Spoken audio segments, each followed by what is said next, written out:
Hola a todos. Comenzamos la sesión con un resumen de los contenidos.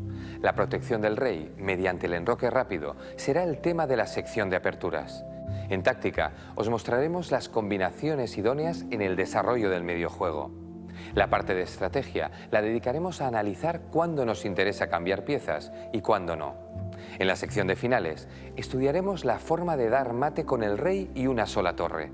Esta vez, en la lección del gran maestro Miguel Illescas, nos explicará cómo escapar de una situación desesperada gracias al rey ahogado. ¿Empezamos?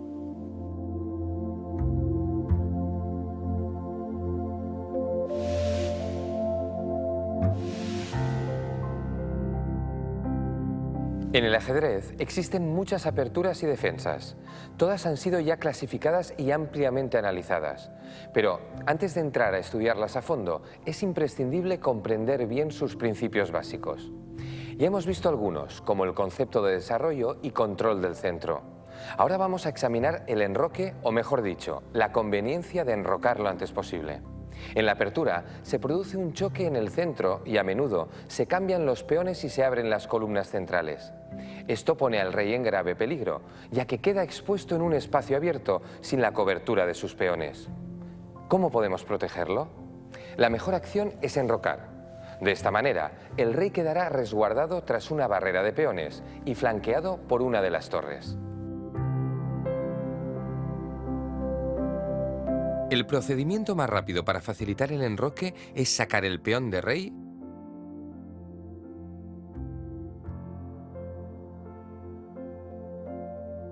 el caballo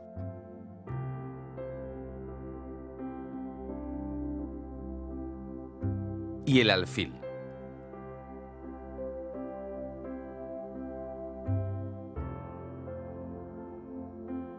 Si seguimos este plan, podemos enrocar rápidamente en la cuarta jugada.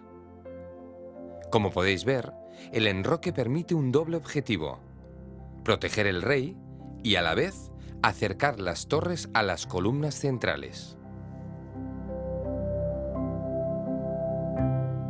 Si no tenemos en cuenta la importancia de enrocar pronto, podemos vernos envueltos en graves problemas. Fijaos en esta partida. Ambos jugadores despliegan sus piezas. Utilizan la apertura española, que como veremos, forma parte del grupo de aperturas abiertas, es decir, las que empiezan con el movimiento del peón de rey.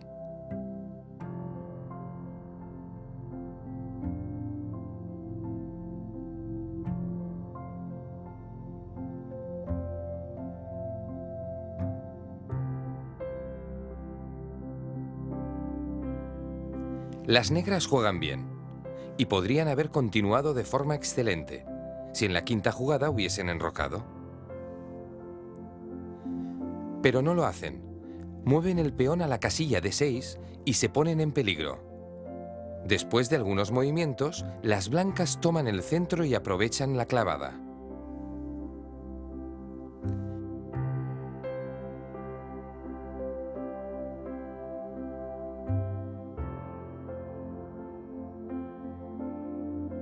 Observad cómo el alfil clava al caballo sobre el rey enemigo. ¿Qué quiere decir que el caballo queda clavado? Pues que no puede moverse porque si lo hiciera, dejaría al rey al descubierto a merced del alfil. La jugada, por tanto, implicaría perder el rey en el siguiente movimiento. Pero aunque quisiéramos hacerla, no podríamos. Es una jugada ilegal. Fijaos que además, el caballo está siendo atacado por el peón blanco. El jugador negro intenta defenderse, pero a estas alturas es inútil. La pieza está perdida. Si hubiese enrocado, nada de esto habría sucedido. Así que recordad, uno de los peligros de no enrocar pronto está en un posible ataque en diagonal. Pero hay más. Observad. En esta partida se utiliza también la apertura española.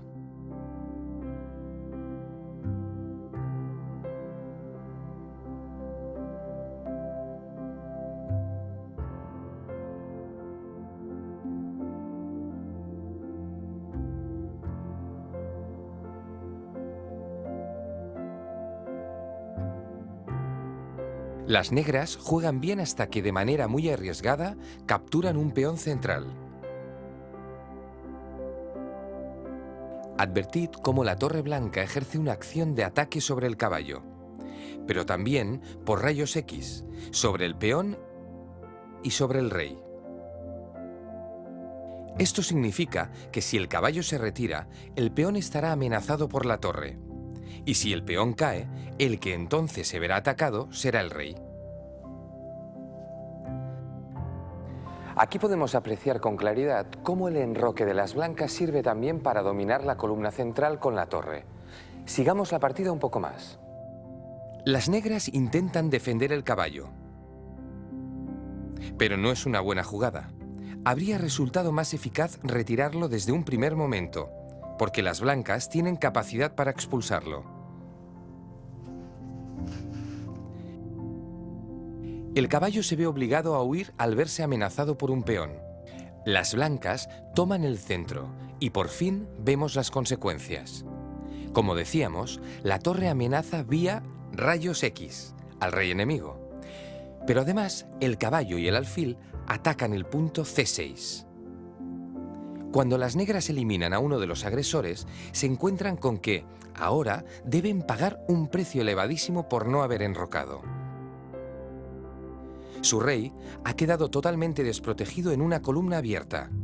Y como vemos, las blancas capturarán la dama logrando una ventaja decisiva. Por lo tanto, el segundo peligro de no enrocar se produce en la columna de rey, que puede abrirse con facilidad. El tercer peligro tiene que ver con un punto especialmente sensible, el peón F7 para las negras o F2 para las blancas. Fijaos. En esta apertura, el alfil blanco se sitúa presionando ese punto, la casilla F7. ¿Y por qué decimos que es tan sensible? Porque solo defiende el rey, algo insuficiente si la casilla es atacada por varias piezas. De hecho, podemos ver cómo la defensa caballo F6 no reporta ningún beneficio durante la partida. Después del cambio, las blancas montan un ataque que no se puede desarmar de modo eficaz.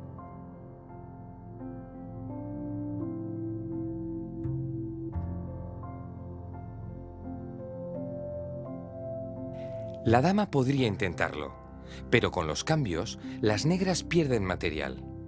Una dama y un peón frente a un caballo y un alfil.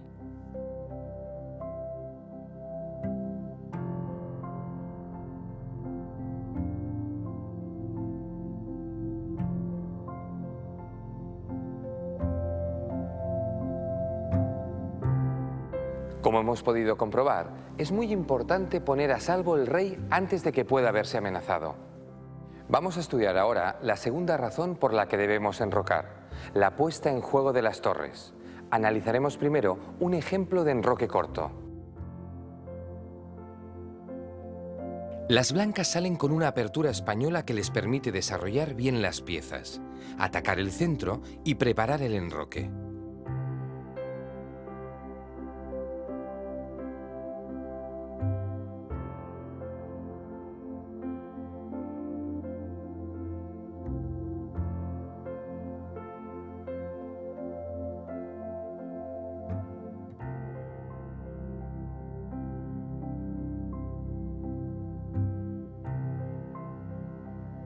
En la quinta jugada, las blancas enrocan en corto, proporcionándole una buena fortaleza defensiva al rey.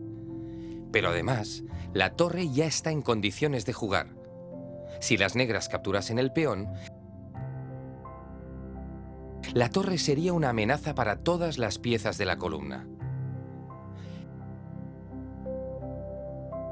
Y si las negras continúan con una jugada de desarrollo, las blancas también pueden utilizar la torre. De hecho, la jugada más común en esta posición es torre E1. Existen miles de partidas de grandes maestros que utilizan este movimiento, porque defiende el peón, pone en juego la torre y permite continuar con el desarrollo. En realidad, después del enroque de las negras, lo normal es mover el peón a C3 y seguir controlando el centro con la jugada de 4. ¿Qué ventajas nos ofrece el enroque largo? Exactamente las mismas. Vamos a verlo. Las blancas salen con una apertura bastante inusual, la apertura del centro.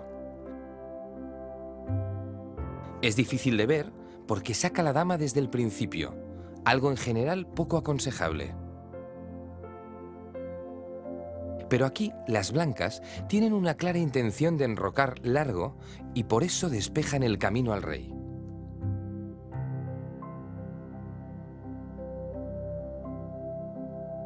Las negras, sin embargo, tienen en mente enrocar corto y para ello desarrollan rápidamente el caballo y el alfil.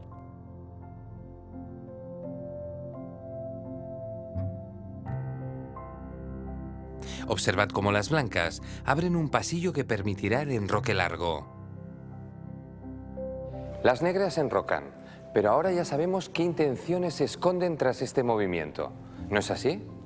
Efectivamente, las negras amenazan con jugar la torre por la columna abierta, así que las blancas deben poner a salvo su rey a toda velocidad.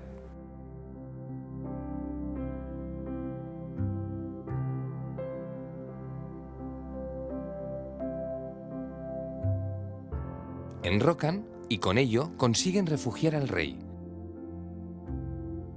Pero a su vez la torre entra en acción, controlando la columna D.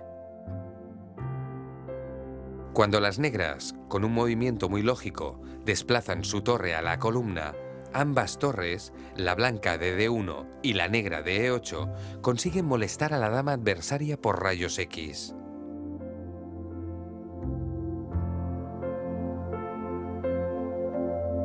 Tal vez haya expresiones que suenan extrañas como rayos X, pero forman parte del vocabulario del ajedrez con el que nos iremos familiarizando. En algunos casos, se trata de técnicas que estudiaremos en profundidad a su debido tiempo. Bien, es hora de aprender observando el juego de uno de los grandes. Para ello, hemos seleccionado una partida del que fuera primer campeón oficial del mundo, William Steinitz. A mediados del siglo XIX, época en la que William Steinitz empezó a jugar, el ajedrez se caracterizaba por un estilo romántico. Estaba lleno de brillantes combinaciones y espectaculares sacrificios que perseguían, desde el inicio de la partida, el derribo del rey. Pero llegó Steinitz, y con él una revolución en el mundo del ajedrez. Su principal aportación fue demostrar que el juego posicional resultaba mucho más eficaz que el ajedrez de ataque. Para él, la clave radicaba en exprimir la lógica del juego, preparando con paciencia la conquista de la partida. Buscaba posiciones que le permitieran atacar y defender al mismo tiempo, tramando un plan y ocupando las casillas lógicas para ejecutarlo. Steinitz jugó de manera consecuente con aquellas ideas, demostrando que sus razonamientos estaban bien encaminados. Quienes se aferraban aún a la belleza romántica del juego tuvieron que rendirse ante la evidencia. Con el juego posicional se ganaban las partidas. Steinitz inició así el periodo de la llamada Escuela Moderna. Para entender la importancia del enroque, nos será muy provechoso analizar una de sus partidas. Veamos. Tuvo lugar en Viena, en 1859. El rival de Steinitz abrió con una apertura vienesa, muy agresiva, como era habitual en la escuela romántica. Steinitz reaccionó, con mucho criterio, también de forma agresiva.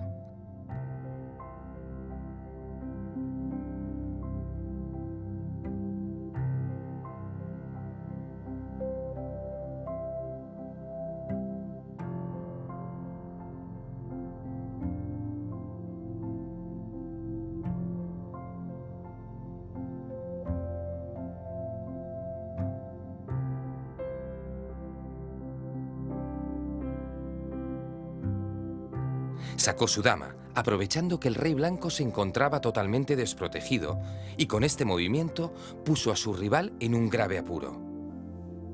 Fijaos, si el jugador de blancas intentara tapar el ataque, se encontraría con que, después del segundo jaque,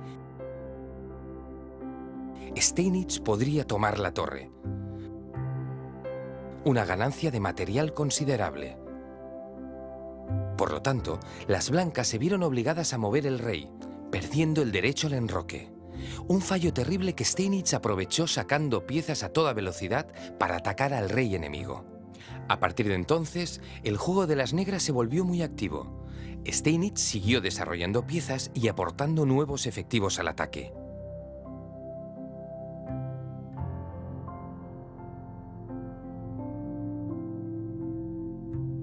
En este punto ya podemos observar las diferencias en la posición de ambos jugadores.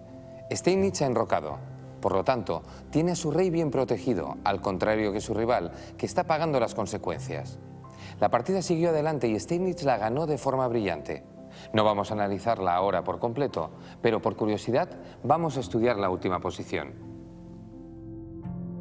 Aquí la tenéis. Con el último movimiento de la torre, Steinitz daba el mate.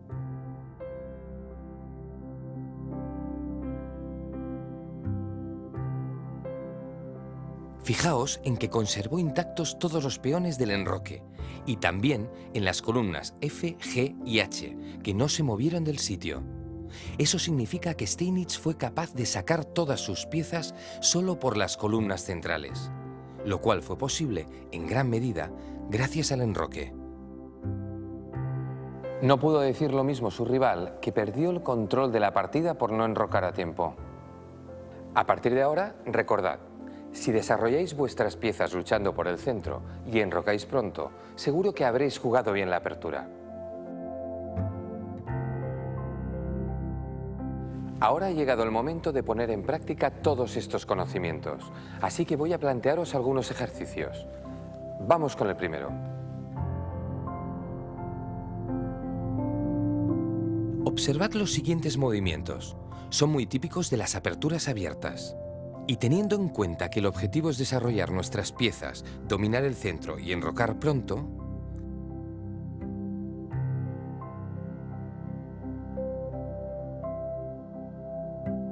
¿cuál es la mejor jugada que puede hacer el blanco? Sin duda existen varias opciones buenas, pero debemos decantarnos por una. ¿Cuál? Recordad que el objetivo es un enroque fácil. Tomaos un tiempo para pensarlo con tranquilidad.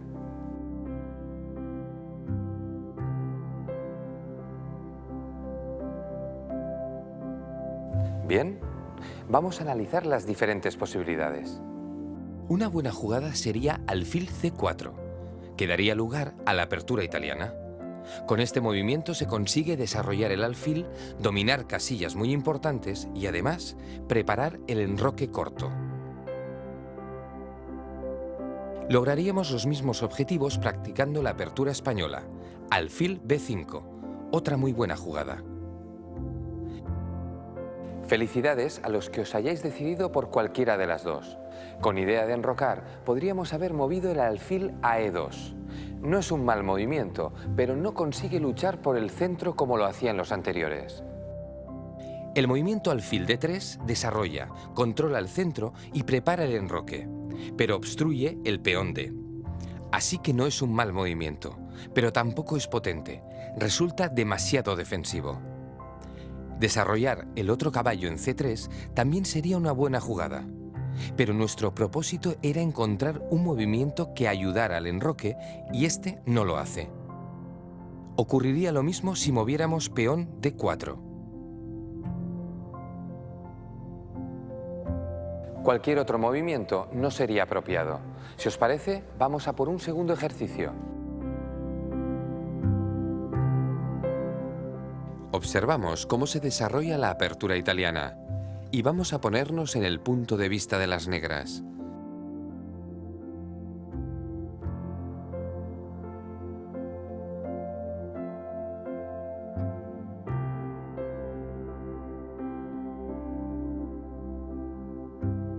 ¿Cuál sería la mejor jugada para facilitar el enroque? Veamos las opciones.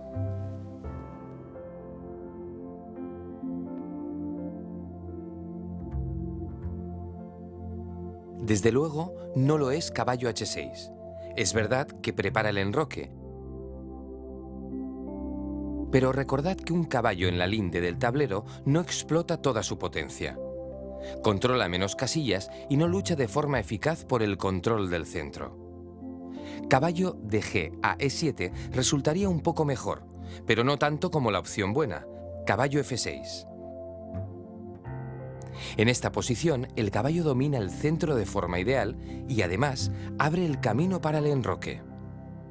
Por otra parte, una jugada como mover el peón a D6, aunque es un movimiento lógico de desarrollo, pues afianza el peón central en E5 y abre la diagonal C8-H3 al alfil, no contribuye directamente al enroque.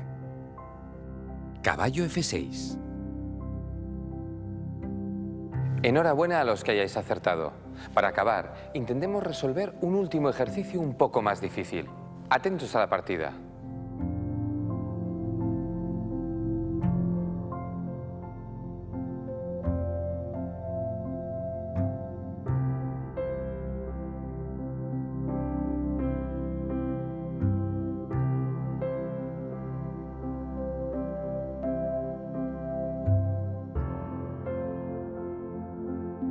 Se juega una apertura española, concretamente la variante del cambio, que consiste en cambiar el alfil blanco por el caballo negro cuando es amenazado. Después del cambio, se llega a la posición que tenéis en el tablero.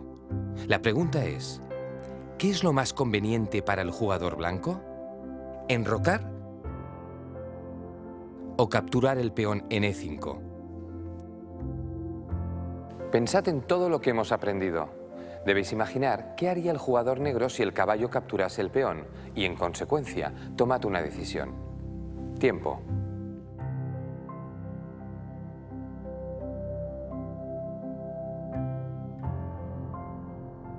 Pues bien, vamos a desvelar la solución. Lo mejor sería enrocar. ¿Por qué? Veamos qué haría el negro si tomásemos su peón.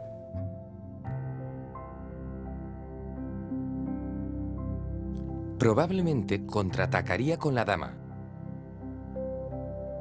amenazando al caballo y al peón. Ante esta situación, el blanco debería retirar el caballo, por ser la pieza de más valor, y entonces el negro capturaría con jaque. Cuando las blancas tratasen de defenderse, se produciría un cambio de damas. Fijaos, las negras habrían recuperado su peón, habrían logrado despejar el centro y ahora tendrían un juego muy cómodo porque estarían listas para jugar sus dos alfiles por las diagonales. Además, habrían dejado el rey blanco en el centro del tablero y sin posibilidad de enrocar. En lugar de tomar el peón, viendo lo que iba a ocurrir, hemos decidido enrocar.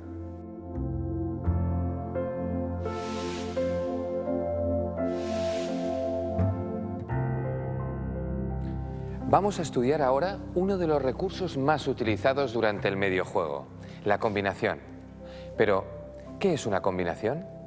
En términos teóricos, podemos definirla como una secuencia de jugadas de carácter más o menos forzado que producen un efecto importante en la posición.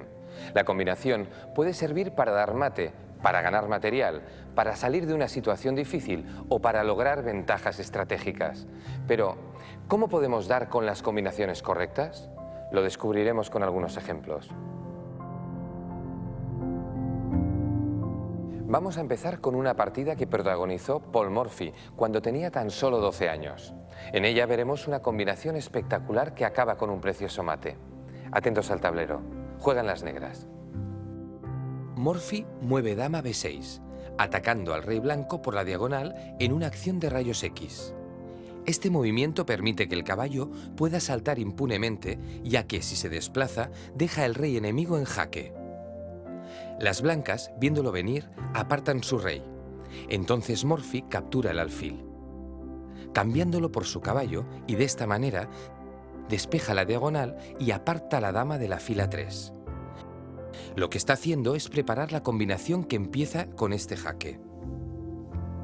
Hay dos jugadas posibles: mover el rey o tomar el caballo. El jugador de blancas comprende que si capturase, perdería material. Recordad que una torre vale más que un caballo, pero además, la dama enemiga se colocaría muy cerca de su rey. En definitiva, una situación totalmente perdida. Opta por mover el rey, confiando en que el ataque del caballo y dama no resulte decisivo.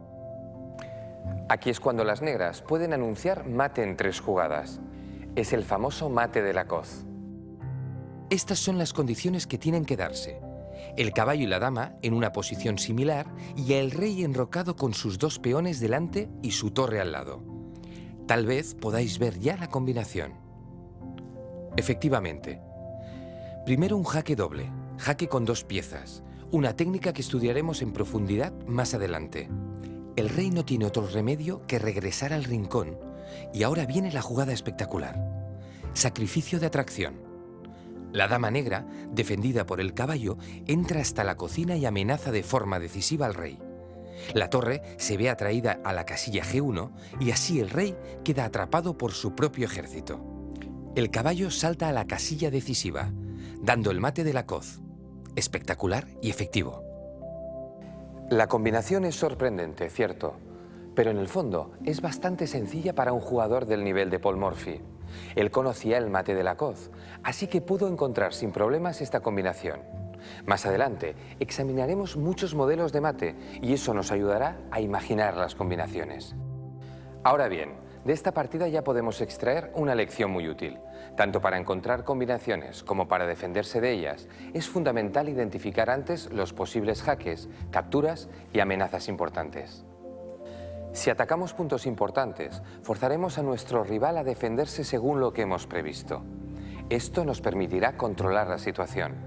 Lo podréis ver con claridad en el siguiente ejemplo.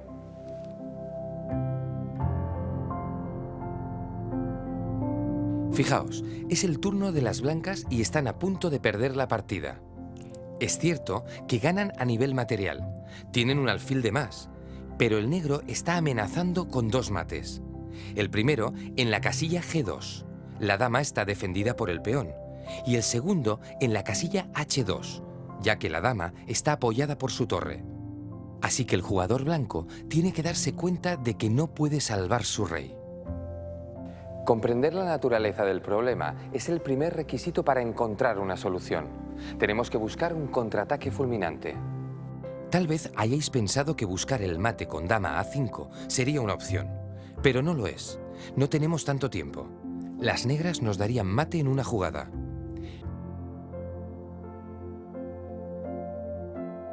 Tenemos que buscar otra jugada más rápida, que obligue a nuestro rival a responderla. Y como sabemos, no hay jugada más forzosa que el jaque. El blanco tiene la opción de darlo con la torre. Es un sacrificio de atracción, que atrae al rey a la casilla A8. Ahora, la dama blanca puede entrar dando jaque. El rey se retira. Y las blancas tienen la suerte de poder enlazar con un nuevo jaque. El caballo defiende la dama e impide que el rey escape. Tiene que desplazarse forzosamente a A8 y el jugador blanco puede seguir dando jaque. Puede y debe. Le conviene hacerlo para poder reclamar tablas por repetición.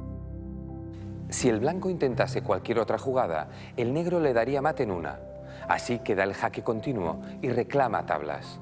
No ha ganado la partida, pero al menos no la ha perdido como estaba a punto de ocurrir antes de la combinación. Ahora vamos a ver cómo podemos utilizar una combinación para ganar material. Lo haremos con una partida que enfrentó al gran teórico Vasily Panov contra uno de sus coetáneos. Observad detenidamente esta posición. Es el turno de las blancas. Lo primero que debemos hacer es rastrear el tablero en busca de amenazas, jaques o capturas. Practiquemos juntos este ejercicio de observación. ¿Qué es lo primero que nos llama la atención? El caballo blanco ataca a la dama negra. Como sabemos, la dama es la pieza más importante, así que estamos hablando de una amenaza grave. Pero vemos también que el caballo se encuentra clavado en esta posición por el alfil y por tanto no puede saltar. La tensión entre estas piezas, caballo, dama y alfil, genera una situación de aparente equilibrio.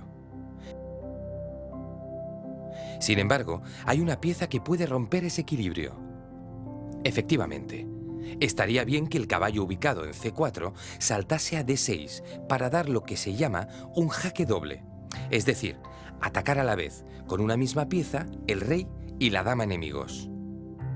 La cuestión radica en que la casilla a la que queremos saltar está controlada por el alfil negro.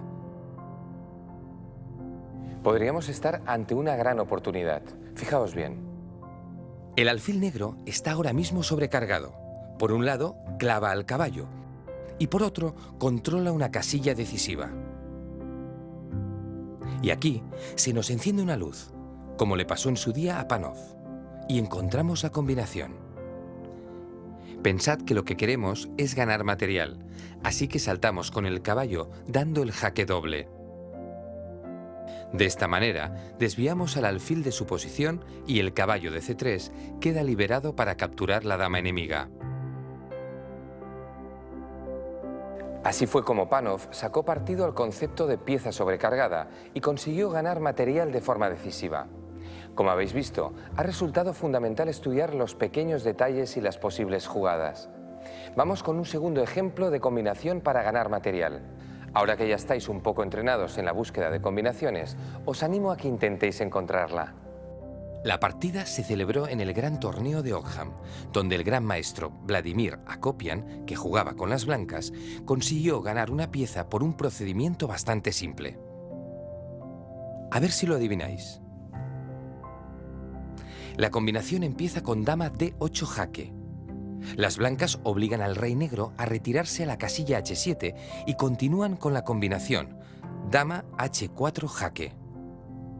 El rey negro está forzado a regresar a la misma casilla. Y ahora sí, con esta bonita maniobra, la dama blanca gana una pieza rival. Observad el recorrido de la dama. ¿De qué se han aprovechado las blancas? De que el alfil negro estaba completamente indefenso, pero también de que han podido obligar al rival a hacer una jugada forzada detrás de la otra. Por lo tanto, ¿qué tenemos que hacer para encontrar una combinación? Buscar piezas indefensas y jugadas forzadas. Vamos ya con el último ejemplo de ganancia material. Es bastante más complejo que el anterior y requiere realizar varias jugadas preparatorias. Atentos al tablero. ¿Qué vemos? En primer lugar, que el rey blanco está atacando a la torre enemiga. Querría capturarla, es verdad, pero la torre está defendida por el alfil. Aunque, atención, podríamos eliminar el alfil, pero la torre también está defendida por el caballo. No obstante, una vez más, podríamos eliminar el caballo. Se está perfilando el motivo de la combinación, que consiste en eliminar al alfil,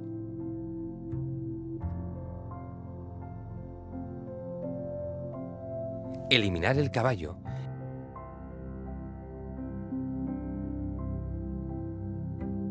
y finalmente capturar la torre. Pero atención, el orden es importante. Recordad lo que vimos antes sobre las jugadas forzadas. Resultado de la combinación: las blancas están en superioridad material. Observemos que ahora cuentan con un peón de más, y si juegan bien el final, ganarán la partida. Ya estamos listos para abordar la tanda de ejercicios y comprobar en la práctica cuánto hemos aprendido sobre las combinaciones. Sin más dilación, vamos con el primero de ellos. En la presente posición, las blancas juegan y dan mate en 3 jugadas. Una pista. Al mencionar en el enunciado la expresión mate en 3, está claro que nuestras jugadas deben ser resolutivas. Analicemos pues un poco la posición inicial del diagrama. En primer lugar, debemos pensar en las amenazas de nuestro rival. Fijaos que si jugaran las negras tras caballo por D3 jaque,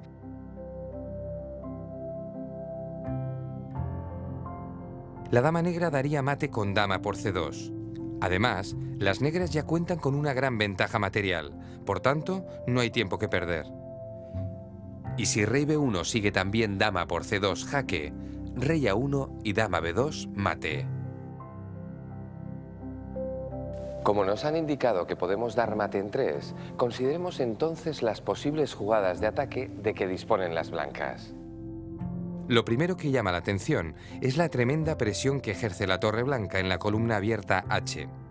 Por otra parte, el alfil de 3 tiene una magnífica diagonal de 3, H7, que incide en el corazón del enroque enemigo. Por su parte, a la dama blanca le gustaría trasladarse a la casilla H4 para formar un terrible tándem con la torre, pero el peón G5 negro se lo impide. ¿Y si hubiera alguna forma de combinar estas amenazas latentes? La primera idea que nos surge es dar jaque con la jugada alfil H7, pues sabemos que los jaques deben ser atendidos siempre con la máxima prioridad. No obstante, en esta ocasión, la jugada no funciona, Pues tras rey h8, las blancas pueden descubrir el nuevo alfil dando jaque, por ejemplo a f5, pero ya hemos gastado 2 movimientos y no tenemos el mate a la vista. Así es que debemos seguir buscando jaques y variantes forzadas. ¿La veis ya? Tomaos el tiempo que necesitéis. Vamos ya a desvelar el misterio. Torre h8 jaque. Eso es, otro jaque pero esta vez decisivo. Una brillante jugada que obliga a las negras a aceptar el presente griego con rey por h8. A continuación, las blancas aprovechan la disponibilidad de la casilla h1 para asestar un nuevo e implacable jaque con dama h1. De nuevo, la jugada negra es única, rey g8, tras lo cual, y justo en la tercera jugada, tal como nos pedía el enunciado del ejercicio, damos un jaque mortal con dama h7, jaque mate. Todo ha sido imparable, y las negras no han podido hacer nada para evitar el fatal desenlace.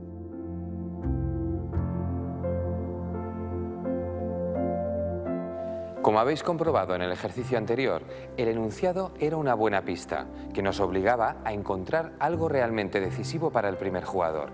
La verdad es que en las partidas reales no tenemos ese tipo de facilidades, como en el siguiente ejercicio que os presentamos. Mentes preparadas y máxima atención. Blancas juegan y ganan. Los valientes pueden intentar resolverlo ya mismo. Pero si preferís, podemos hacer juntos el análisis. Veamos. Lo primero que debemos apreciar es el material. Observamos que ambos bandos están igualados a excepción de un peón de más que poseen las negras. Segunda observación. Los reyes están un poco abiertos. El rey blanco tiene varias piezas enemigas en posición de ataque y algunas, como la torre de b8, que podría llegar a ser una amenaza. El rey negro, bastante desprotegido, también puede verse amenazado por varias piezas enemigas. La cuestión es que es el turno de las blancas, que tienen su dama atacada por una torre rival. Puede parecer que las blancas deben retirar la dama rápidamente, pero si nos limitamos a hacer lo que parece a priori, nunca aprenderemos a combinar y, por tanto, nunca aprenderemos a jugar bien al ajedrez. Hay que pensar a lo grande. En vez de retirarnos, pensemos que nos gustaría. Nos gustaría atacar con las piezas disponibles.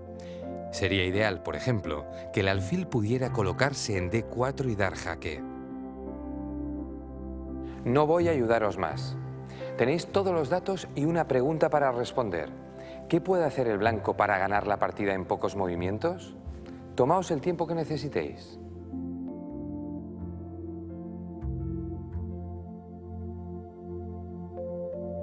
Vamos a desvelar ya la incógnita. Alfil d4 no es una mala jugada, porque después de que las negras capturen la dama,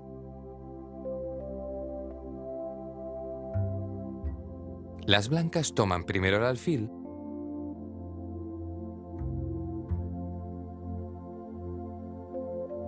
y luego la dama.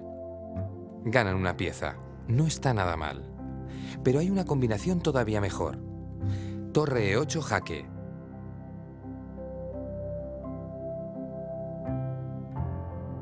Un sacrificio para despejar filas. Y ya podemos realizar la jugada que pretendíamos. Jaque con el alfil por la diagonal. Las negras no pueden interponer piezas de modo eficaz. ¿Y qué ocurre ahora? Que dama g7 es jaque mate.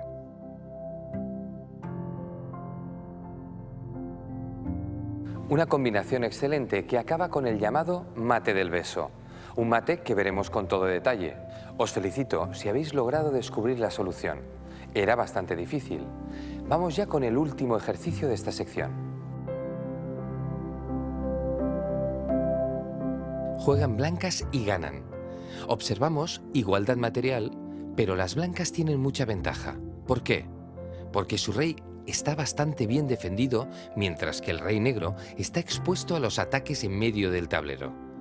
Tal vez ya estéis pensando que estaría bien que el peón pudiese atacar al rey vía c5, pero la dama podría capturarlo.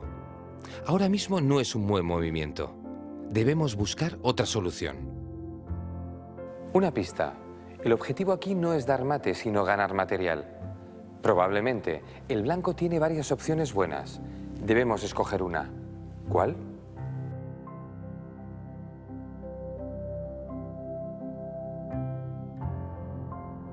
Una opción muy buena sería saltar con el caballo a E6. Se ataca a la torre y prepara el futuro movimiento del peón. Pero una jugada todavía más fuerte es torre por A6, un sacrificio de atracción. La dama negra captura y entonces sí, peón C5 jaque. El rey tiene que atender el jaque y la dama blanca puede tomar a su enemiga. El blanco gana una dama a cambio de una torre. Un gran negocio. Una vez más, enhorabuena a quienes hayáis desvelado la incógnita. Pero no os desaniméis si no lo habéis acertado. Al contrario, aprovechad para aprender de los errores y fijaos bien que la clave para encontrar la combinación ha estado en ver el jaque con el peón y en darnos cuenta de que la dama y la torre podían confluir en un mismo punto. Lo repetiremos una vez más. Verificad siempre jaques y capturas. Un buen análisis os ayudará a encontrar buenas combinaciones.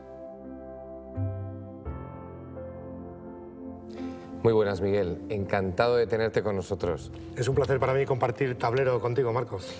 Oye, antes de empezar, sé que nos querías contar algo muy importante. Sí, bueno, quería lanzar una advertencia general respecto a los contenidos de esta sección y a la dificultad en general de algunos aspectos del ajedrez, como la estrategia, por ejemplo. El ajedrez no es tan fácil. Por tanto, si alguna persona tropieza, le cuesta un poco al principio digerir algunos de los contenidos, tranquilidad. Que no cunda el pánico, podemos revisarlos 2 veces, 3 e incluso retomar ciertos contenidos más adelante, cuando llevamos ya más tiempo estudiando ajedrez. Que no nos desanimemos, ¿verdad? Efectivamente. Bueno, nosotros empezamos. Sé que hoy nos querías comentar algunas combinaciones, unas jugadas ocultas, ¿no? Sí, la verdad quería explicaros cómo encontrar las combinaciones, las jugadas ocultas, qué mecanismos se activan en la mente del gran maestro. Para ello he traído el desenlace de una partida que disputé en el año 2002 en la que yo conducía las piezas negras. Me he tomado la libertad de poner la posición, no sé si has tenido tiempo de echar una ojeada. Sí, y perdona, pero parecías algo perdido. Sí, la verdad es que la situación era muy difícil, casi desesperada, ¿eh? Ahí es cuando se agudiza el ingenio y ya sabemos que para tener suerte, como mínimo hay que tener un plan para buscarlo. Bueno, eso es cierto, pero ¿cómo pudiste salvarte? A mí no se me ocurre nada. Bueno, pues si te parece vamos a profundizar en la posición. Juegan las negras y la situación es muy difícil porque mi rival tiene un peón avanzado apoyado por su torre. Esto provoca que mi torre no tenga apenas movilidad. En el momento en que yo intente jugar con mi torre, su peón avanza y va a coronar dama.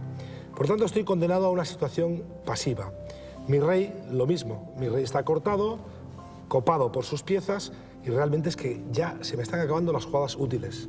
Jugué la modesta torre A8, a lo cual mi rival obviamente replicó con A7. Parece que mi situación es todavía peor que antes y ahora mi siguiente jugada, rey H6, era como admitir ya la derrota. Yo creo que provoqué precisamente lo que quería, que mi rival se relajó y no advirtió el peligro de ese plan oculto, desesperado, que yo había ingeniado para salvarme. Observamos. La idea básicamente era incitar a mi rival a capturar el peón de F6, en cuyo caso yo tenía la respuesta, observa, preciosa, torre por A7, sacrificando la torre pero logrando una posición de ahogado. Mi rey no está en jaque, pero no tengo jugada legal, no se puede mover, por tanto tablas. No sé si mi rival vio esto o no, lo cierto es que no capturó el peón, pero puso su rey en F5 para acorralar al mío. Y con esto lo que consiguió fue precisamente darme la posición de ahogado que yo estaba buscando. Tomé en A7 y la verdad que fue un gran alivio para mí eliminar ese peón que era el que me iba a causar la derrota. Cuando mi rival tomó, se certificó el ahogado y con él las tablas. Evidentemente la posición era difícil, como tú has dicho. Felicidades. Pero la suerte hay que buscarla, ¿eh? Como tú bien has dicho. ¿Y qué hubiera pasado en la posición rey de 7? Sí, si él juega rey de 7, la verdad es que tenía que darle la mano y abandonar, porque la posición estaba perdida. Su rey se dirige al flanco de dama a apoyar su torre, apoya el avance de su peón y no me hubiera quedado más remedio que rendir las armas. Pero bueno, esta vez tuve la suerte de mi parte y logré provocar el error de mi rival con esa estrategia un poquito elaborada. Pues muchísimas gracias y a ver si nosotros tenemos tanta suerte como tú en las siguientes partidas. Bueno, te tomo la palabra y bueno, para eso estamos aquí, para tenerla. Hasta la próxima. Hasta la próxima.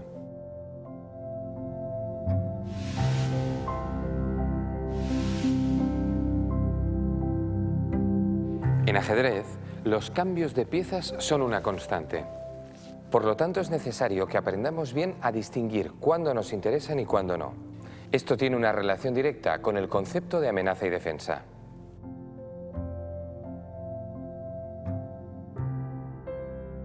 Desde el principio de la partida se producen ataques. Aquí vemos, como ya en la jugada 2, el caballo amenaza con capturar el peón de E5. Las negras responden con la defensa. El caballo defiende al peón de E5, le da soporte. El ataque, contrarrestado por la defensa, genera una situación de equilibrio. Si al blanco se le ocurriera capturar el peón de E5, el negro estaría preparado para defenderse, capturando a su vez el caballo blanco indefenso. El cambio que acabamos de ver es desfavorable para las blancas, puesto que el caballo que han perdido vale más que el peón que han capturado. La amenaza sobre el peón era muy simple. En ajedrez tenemos que ser capaces de manejar amenazas más complejas. Empecemos por preguntarnos, ¿cómo saber si un punto está bien defendido?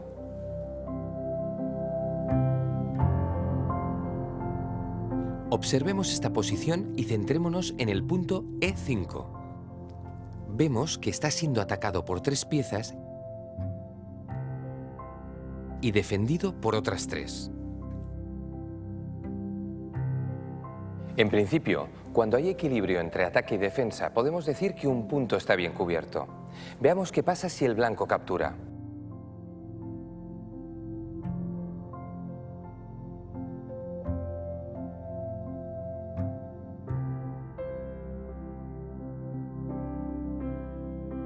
Se sucederían los cambios y al final las blancas, que han sido las que han empezado el ataque, acabarían perdiendo una pieza. Definitivamente concluimos que la defensa sobre el punto E5 era eficaz. Fijémonos en que la casilla D6 también está siendo atacada. Repasamos cuántas piezas la amenazan y comprobamos que son 2, el mismo número de piezas que la están defendiendo. Así que, una vez más, podemos estar tranquilos porque el punto está bien protegido. Pero en ocasiones no basta con equilibrar defensa y ataque. Veamos el siguiente ejemplo. Se está jugando una apertura italiana, con la que ya empezamos a familiarizarnos.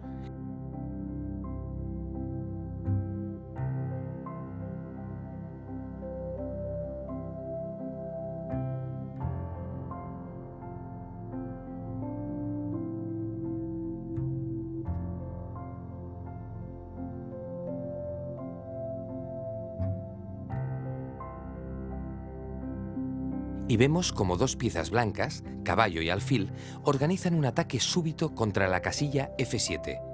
Una casilla muy sensible al inicio de la partida, porque solo la defiende el rey. Podríamos pensar que, acercando la dama, equilibramos la posición. 2 piezas atacan y 2 defienden. Pero, ¿qué ocurre? Fácil, que la dama vale mucho más que un caballo o un alfil. Por lo tanto, al blanco le interesa ese cambio, ya que el negro perdería su dama y estaría en desventaja material. Recordad, no solo cuenta la cantidad de piezas que defienden un punto, sino también su valor. En el caso que acabamos de analizar, la defensa más conveniente consistiría en interponer un peón en la trayectoria del alfil. Y de esta manera, el cambio estaría equilibrado. Ya veis, debemos comprobar constantemente qué puntos amenaza el rival, con cuántas piezas y de qué tipo.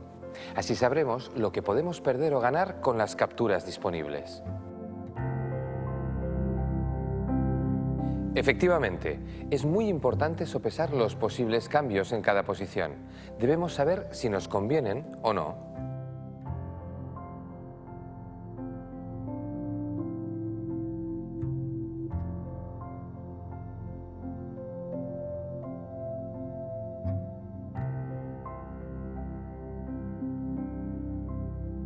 Observamos el desarrollo de las piezas en la apertura española. Como veis, el alfil blanco ataca al caballo, pero el caballo está bien defendido por los peones. Por lo tanto, al blanco de momento no le interesa cambiar. El jugador negro no tiene nada que temer. Imaginemos ahora que el negro desarrolla su caballo G a E7. ¿Creéis que al blanco le interesa cambiar? La respuesta es no. Veamos. Si se cambia alfil por caballo, el blanco no solo no obtiene ningún beneficio, sino que incluso pierde ventaja en la posición. Observad que las blancas cambian una pieza que ya estaba desarrollada y además ayudan a las negras a desarrollar su alfil que antes tenía problemas para salir. Con este cambio no perderíamos material, pero ayudaríamos al desarrollo del rival. Por lo tanto, recordad, debemos valorar objetivamente cada cambio y actuar en consecuencia. Veamos qué pasaría tras una jugada distinta de las negras. Imaginad que atacan a nuestro alfil con el peón. Aunque sería posible huir y poner a salvo el alfil, ahora el cambio estaría más justificado. ¿Por qué? Pues porque para atacar al alfil, las negras han tenido que hacer un movimiento que no les es muy útil. Peón A6.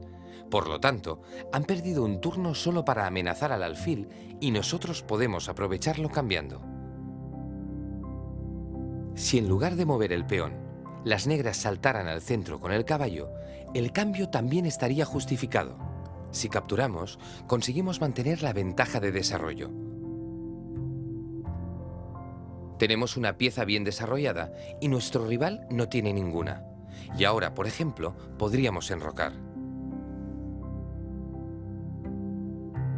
Recordad que el enroque cuenta como una jugada de desarrollo. Ahora vamos a ver una partida en la que el cambio se utiliza como un arma táctica. Fijaos en la posición que muestra el tablero. Como veis, las blancas pueden capturar el caballo, pero ahora ya sabemos que este cambio no nos interesa. Una torre vale más que un caballo. Ahora bien, existe una jugada que puede darle la vuelta a la situación. Dama D3. Si las negras mueven sin prestar atención a lo que ha hecho el rival, la jugada torre F6 resulta ser un cambio ganador. Se trata de un sacrificio que permite eliminar el caballo, es decir, la pieza que controlaba la casilla crítica H7. Fijaos cómo ahora la dama blanca entra y finaliza la partida con el mate del beso. El rey no la puede capturar porque la casilla está defendida por el alfil C2. Por supuesto, más adelante estudiaremos este tipo de maniobras en detalle.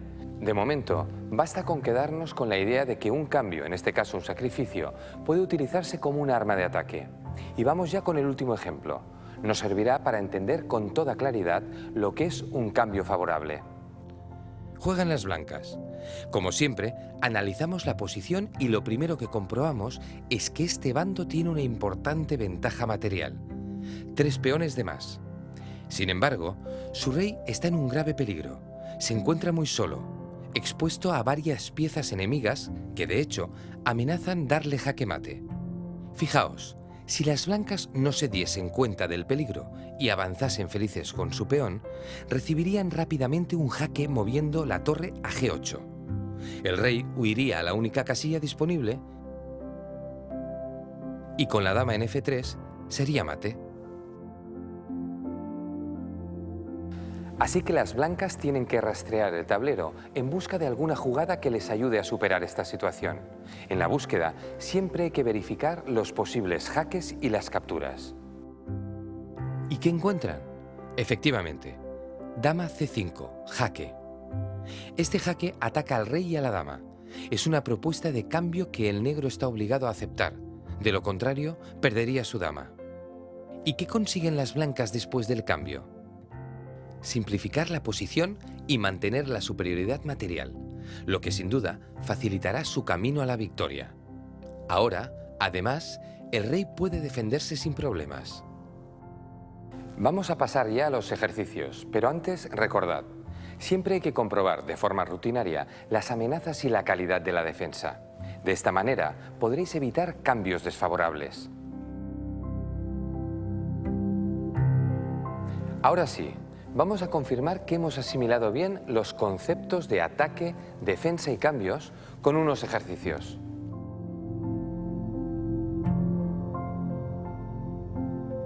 La partida se abre con una apertura española.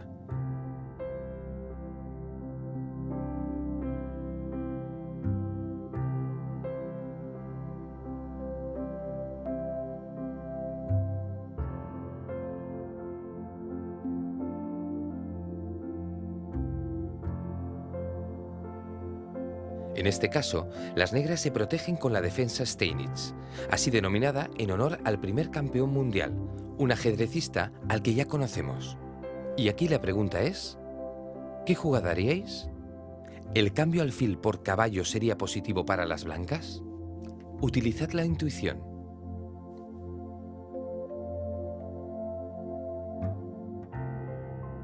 Si os parece, desvelamos ya la incógnita.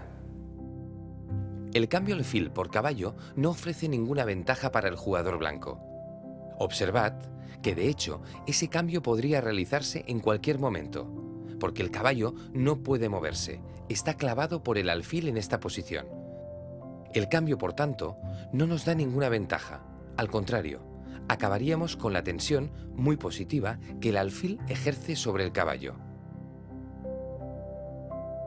Estoy seguro de que habéis pensado alguna jugada mejor. Repasemos las opciones. Una de las mejores jugadas sería enrocar.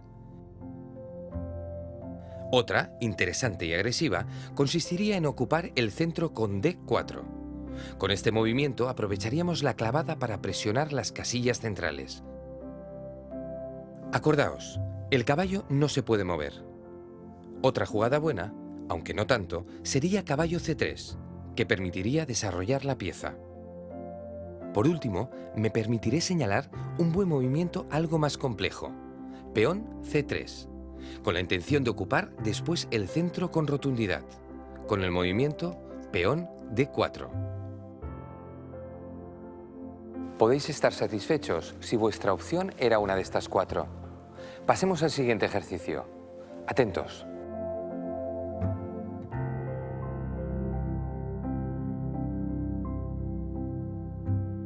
Vemos cómo la partida se abre con una apertura italiana y cómo se llega a la siguiente posición.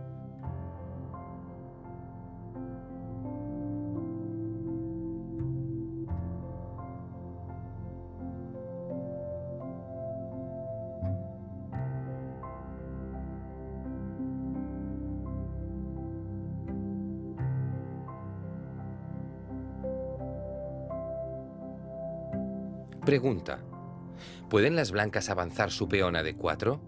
En esta posición, ¿el peón estaría bien defendido?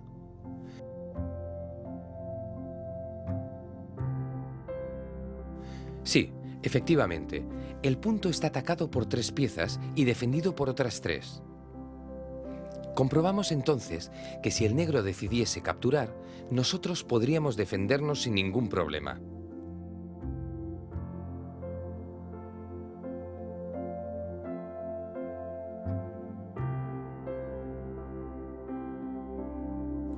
Solo debemos asegurarnos de que la dama es la última pieza en capturar. Fijaos, si el jugador negro hiciera esto, cometería un gran error porque acabaría perdiendo una pieza. Por lo tanto, el avance con el peón a D4 es correcto. De hecho, se trata del movimiento más teórico. Enhorabuena a todos los que hayáis acertado la solución. Vamos ya con el último reto. Observad la posición.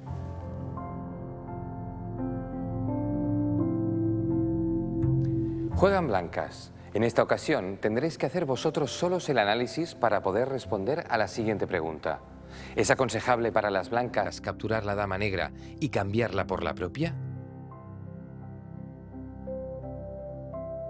Tomaos el tiempo que necesitéis.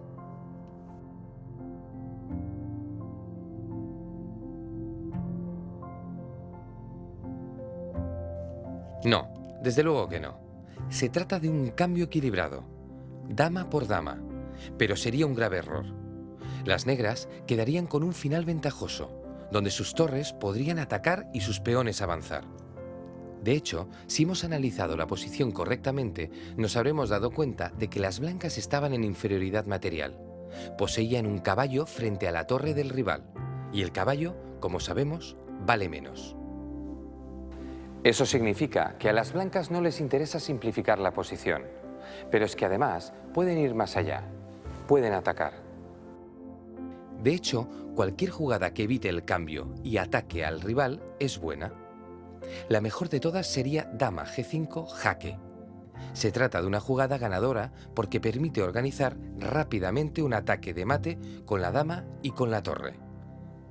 Si el rey negro intenta escapar, se encuentra con que las piezas blancas están en posiciones demasiado agresivas para ser rechazadas.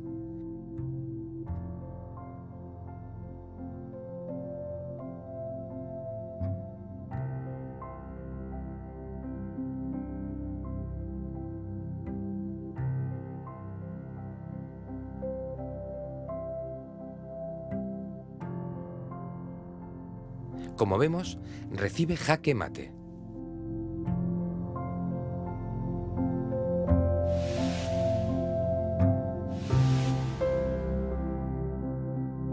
A continuación vamos a estudiar a fondo cómo dar mate con una sola torre. Ya sabéis que rey y torre pueden dar mate a un rey solitario, pero debemos conocer la técnica. Observad esta posición. Fijaos en que nuestro objetivo, el rey negro, se sitúa en el centro del tablero.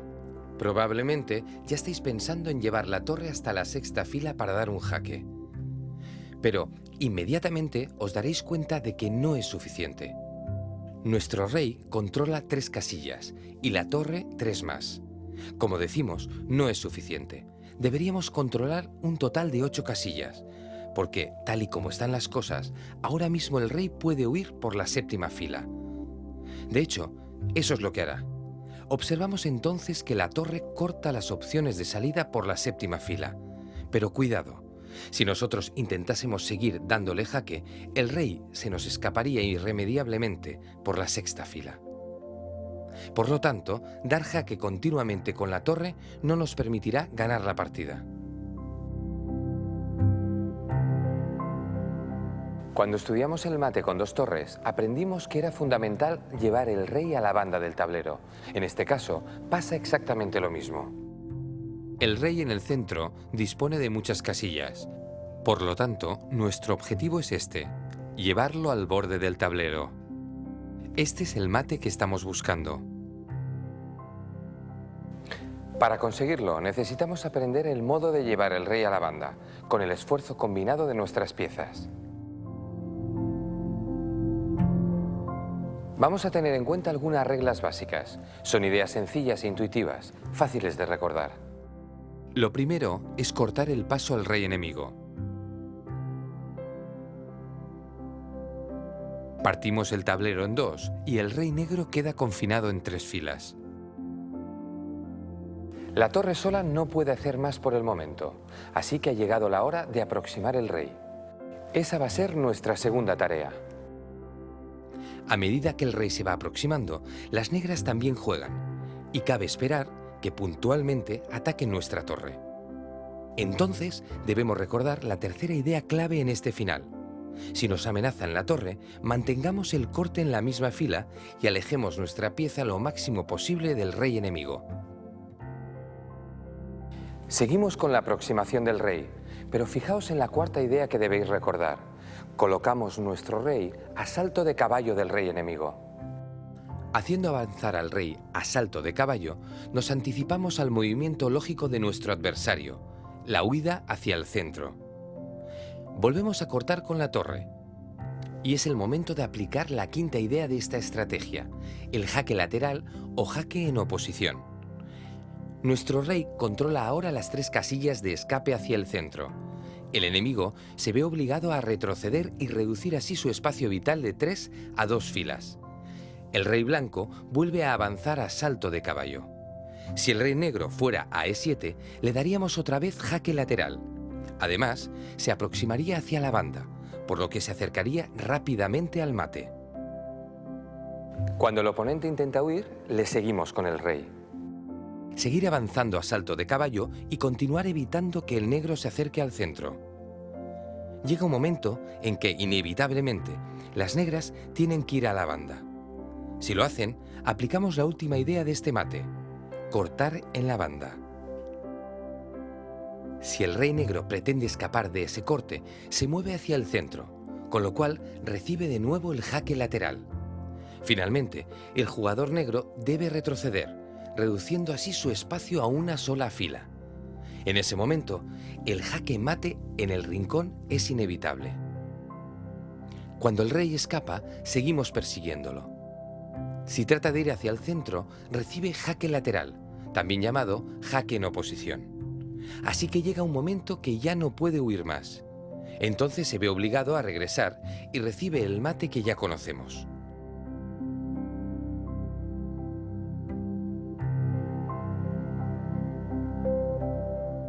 ¿Qué os ha parecido? ¿Difícil? Vamos a hacer algunos ejercicios. Ya veréis que con la práctica comprenderéis de forma automática todos estos conceptos y no habrá rey solitario que se os resista. Observad, juegan blancas. Ya hemos visto que si lo hacen bien van a dar mate. Por lo tanto, ¿cuál es la mejor jugada para dar el mate del modo más simple? No deis jaques de forma aleatoria. Pensad antes en cortar el paso al rey enemigo para reducir su movilidad. Tomaos vuestro tiempo.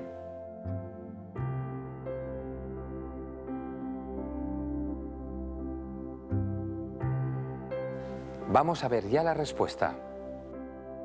Exacto. La solución es mover la torre hasta A7.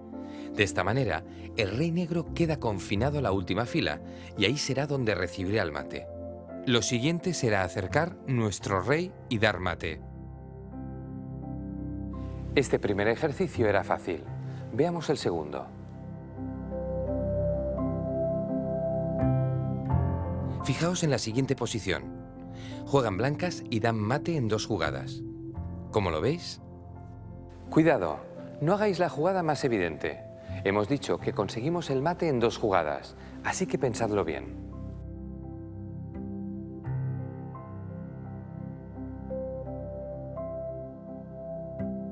Si subimos la torre hasta A7 para cortar el paso al rey, no es una mala jugada, pero iniciaremos una persecución entre reyes que seguro no acaba en 2 movimientos. Sin embargo, hay otra opción para conseguirlo de forma más rápida y eficaz. Podemos aprovechar la coyuntura de que el rey negro tiene ya una movilidad bastante limitada.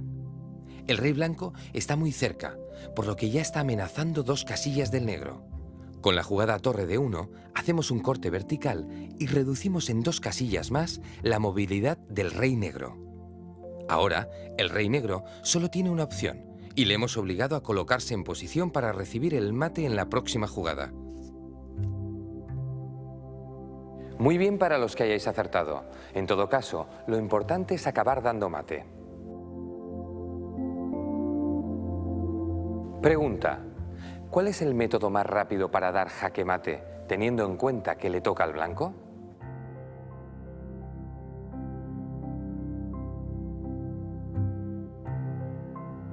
Respuesta: las blancas están en una posición perfecta. Si intentasen perseguir al rey, se escaparía hacia el centro. Lo que más nos interesa ahora es que mueva rey negro, porque si fuese hacia el centro, nuestras piezas están en la posición ideal para propinar el mate. ¿Qué debemos hacer? Exacto, perder un tiempo con una jugada como torre B7. También valdría el movimiento torre C7, por ejemplo. ¿Cuál es el propósito? Si el rey vuelve al centro, le damos mate. Si huye hacia el rincón, ahora sí que estamos perfectamente colocados para perseguirlo con nuestro rey